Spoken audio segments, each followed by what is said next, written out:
अस्सलाम वालेकुम, welcome to our channel CSS PMS with doctor Zeeshan. हमने लास्ट वीडियो में डॉक्टर ज़िशान से उनकी CSS PMS की जर्नी के बारे में सवालात किए। आज हम इनसे कुछ बेसिक सवाल पूछेंगे। अच्छा डॉक्टर साहब, अगर एक उम्मीदवार, नया उम्मीदवार, उसके लिए PMS क्या है और उसकी PMS की अगर वो जर्नी स्टार्ट लेना चाहता है तो उसके लिए क्या आप बुनियादी बातें उसे बताना चाहेंगे? अच्छा राना साहब, बहुत बुनियादी नौयत का सवाल और बहुत अहम सवाल।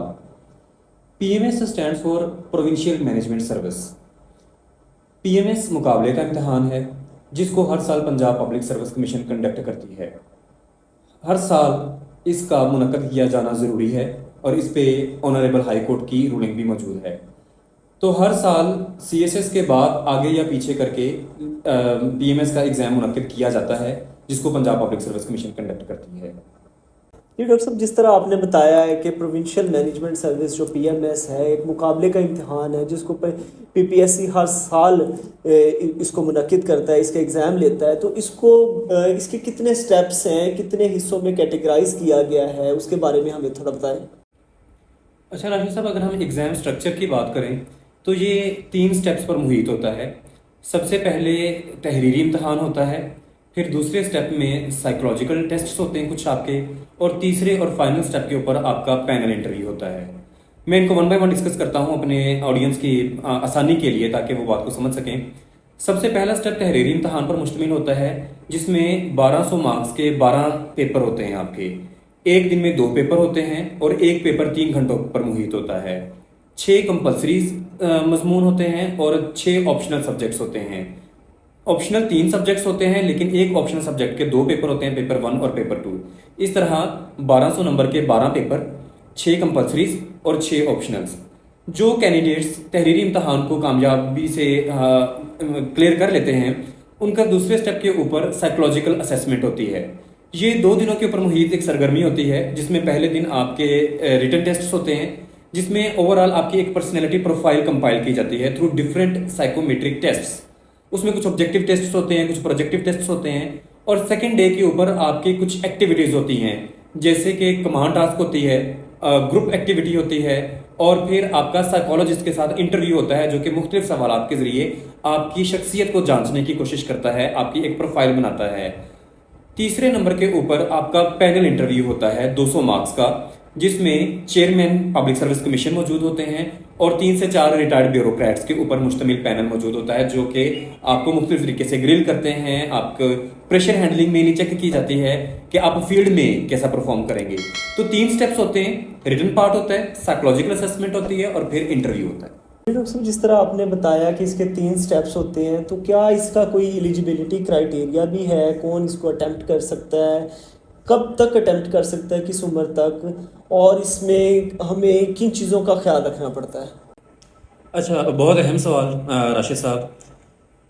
पीएमएस एग्ज़ाम का बिल्कुल एक एलिजिबिलिटी क्राइटेरिया है और सर्टन पैरामीटर्स है, कुछ शराइत हैं जिनका पूरा किया जाना ज़रूरी है इम्तहान में बैठने से पहले। सबसे पहले तो एज लिमिट है। कम से कम उम्र की मियाद इसमें 20 साल है और ज़्यादा से ज़्यादा उम्र की मियाद 30 साल तक है। 20 से 30 साल का कैंडिडेट अप्लाई कर सकता है। दूसरा, इसमें सर्टन कुछ एज रिलैक्सेशंस आ जाती हैं। सरकारी मुलाजमीन के लिए आप 35 साल तक इस इम्तहान को दे सकते हैं, लेकिन उसमें बुनियादी शर्त यह है कि आपका सरकारी मुलाजम के तौर पर कम से कम 4 साल की सर्विस का होना ज़रूरी है। 10 साल की एज रिलैक्सेशन है स्पेशल पर्सनस के लिए, डिसेबल्ड पर्सनस के लिए, और persons belonging to the minority quota, तो वो 10 साल की उनको एज रिलैक्सेशन होती है। सेकेंडली, अगर हम तालीमी मियाद की बात करें तो उसमें ग्रेजुएशन इसके लिए शर्त है with second division from any institution जो कि HEC से रिकॉग्नाइज्ड इदारा हो, उस दर से आपने ग्रेजुएशन की हो विद सेकेंड डिवीजन। थर्डली, इसमें जो आपने पूछा कि नंबर ऑफ अटेम्प्ट्स कितनी हैं, तो CSS की तरह इसके भी 3 नंबर ऑफ अटेम्प्ट्स हैं। आप 3 दफ़ा ये एग्ज़ाम दे सकते हैं। तो ये वो चंद चीज़ें हैं जो कि एक नए प्रोस्पेक्टिव कैंडिडेट का जहन में रखना ज़रूरी है इम्तहान में अप्लाई करने से पहले। डॉक्टर साहब, जो कैंडिडेट ये तीनों स्टेप कर लेता है, रिटर्न, साइकोलॉजिकल, उसके बाद फाइनल इंटरव्यू, उसके बाद कौन से ऐसे स्टेप्स होते हैं जिनको उसको फॉलो करना पड़ता है फील्ड में आने से पहले? इसके बारे में हमें ज़रा बताइएगा। अच्छा राशिद साहब, अगेन वेरी इंपॉर्टेंट क्वेश्चन। एक कैंडिडेट जो तीनों स्टेप्स क्लियर कर लेता है और पीएमएस क्वालिफाई कर लेता है, वो सिलेक्ट हो जाता है एज एन असिस्टेंट कमिश्नर। इसमें सीएसएस में 12 ग्रुप्स होते हैं, लेकिन प्रोविंशियल मैनेजमेंट सर्विस में सिर्फ एक ही ग्रुप होता है और सब पीएमएस क्वालिफायर्स का तकर्रर होता है बतौर असिस्टेंट कमिश्नर। सिलेक्शन के बाद और एलोकेशन के बाद आपकी ट्रेनिंग होती है, पहले कॉम्प्रिहेंसिव ट्रेनिंग होती है लाहौर में ही, और उसमें मुख्तलिफ एस्पेक्ट्स के थ्रू आपको ट्रेन किया जाता है। मुख्तलिफ स्टेप्स होते हैं उसमें, आपकी मिलिट्री अटैचमेंट होती है, आपकी डिस्ट्रिक्ट अटैचमेंट होती है, कंट्री स्टडी टूर होता है आप में, जिसमें पूरे मुल्क का आपको विजिट करवाया जाता है ताकि आप मुल्क के खदोखाल से बखूबी वाकफ हो सकें।